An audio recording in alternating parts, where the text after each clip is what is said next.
फिर से एक नए चैप्टर के साथ में आज आपके सामने प्रस्तुत हैं। और आज का जो हमारा नया चैप्टर है वो है हमारा अलंकार, जो परीक्षा की दृष्टि से बहुत ही महत्वपूर्ण है। इसमें से हमारे बोर्ड की परीक्षा में 2 नंबर के प्रश्न आते हैं। अलंकार का उदाहरण दिया जाता है और उदाहरण के साथ में उसकी पहचान करके उसकी परिभाषा दी जाती है। तो मित्रों, हम शुरू करते हैं अलंकार।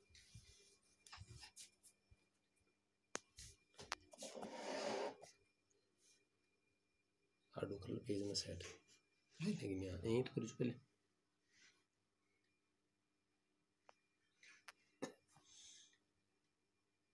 तो अलंकार का यदि हम अर्थ समझें तो अलंकार शब्द 2 शब्दों से मिलकर बना होता है, अर्थात अलम तथा कार, जिसमें अलम का अर्थ होता है शोभा और कार का अर्थ होता है बढ़ाने वाला या करने वाला।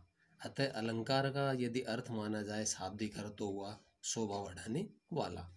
अब इसकी परिभाषा साहित्यिक दृष्टि से हम माने तो काव्य की शोभा बढ़ाने वाले तत्वों, कारणों या धर्मों को अलंकार कहते हैं। अलंकार का अर्थ होता है आभूषण।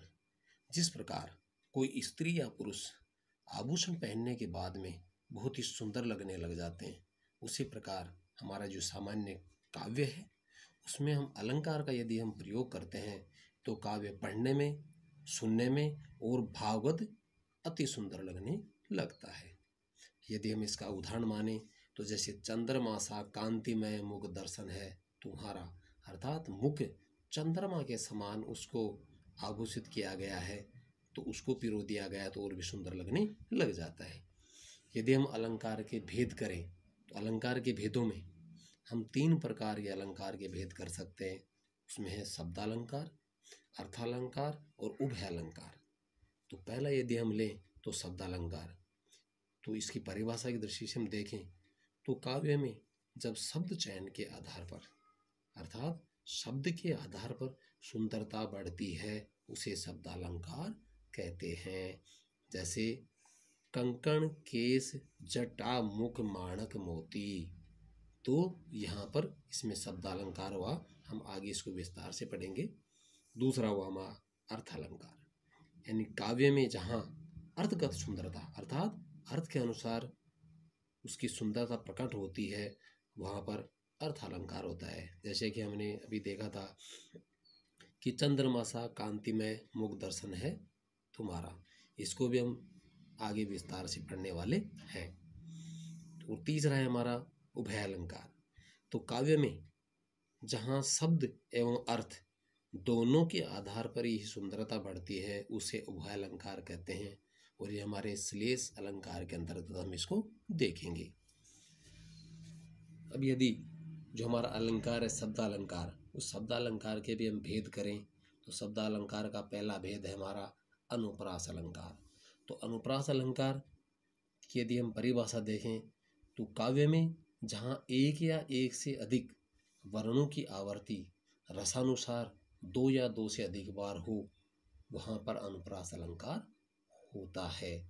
जैसे लट लटकनी मनु मादक मद ही पिए, तो यहाँ पर देखो लय और लय दोनों की आवर्ती बार बार हो रही है, मैं और मैं इसकी भी आवर्ती हो रही है बार बार। तो इस प्रकार अनुप्रास अलंकार होता है।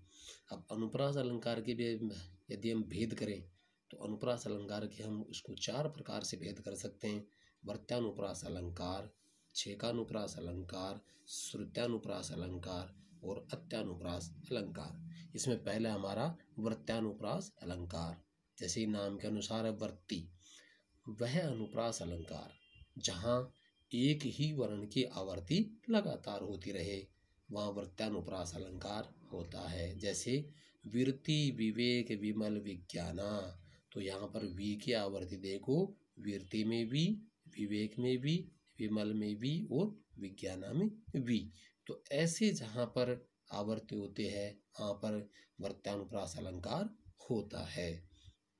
इसका दूसरा है छेकानुप्रास अलंकार, यानी छेक के अनुसार आवर्ती को बीच बीच में घटाते हुए वह अनुप्रास अलंकार जहाँ किसी वर्ण की आवर्ती होने के पश्चात अन्य किसी भी वर्ण की आवृत्ति भी उसी प्रकार होती रहे, उससे छः का अनुप्रास अलंकार कहते हैं। जैसे कानन कठिन भयंकर भारी, अर्थात यहाँ पर कानन में क की आवृत्ति है और कठिन में भी क की आवृत्ति है, लेकिन साथ में भयंकर में भ की आवृत्ति है और भारी में भी भ की आवृत्ति। इस प्रकार छः का अनुप्रास अलंकार होता है। इसका तीसरा उदाहरण है हमारा श्रुत्यानुप्रास अलंकार, अर्थात सुनने के अनुसार एक ही लगे जबकि शब्द अलग अलग प्रकार के होते हैं, वहाँ उनकी आवृत्ति होती है। वह अनुप्रास अलंकार जहाँ काव्य में पंक्ति के वर्णों का उच्चारण स्थान एक ही हो अथवा वो सुनने में एक जैसे लगे, उसे श्रुत्यानुप्रास अलंकार कहते हैं। जैसे दिनांत था थे दीननाथ डूबते, अर्थात जो दिनांत है वो दीननाथ है, दोनों को सुनने में एक जैसे ही लगते हैं। ऐसे जहाँ पर वर्ण आते हैं, शब्द आते हैं, वो श्रुत्यानुप्रास अलंकार के अंतर्गत उनका अध्ययन होता है।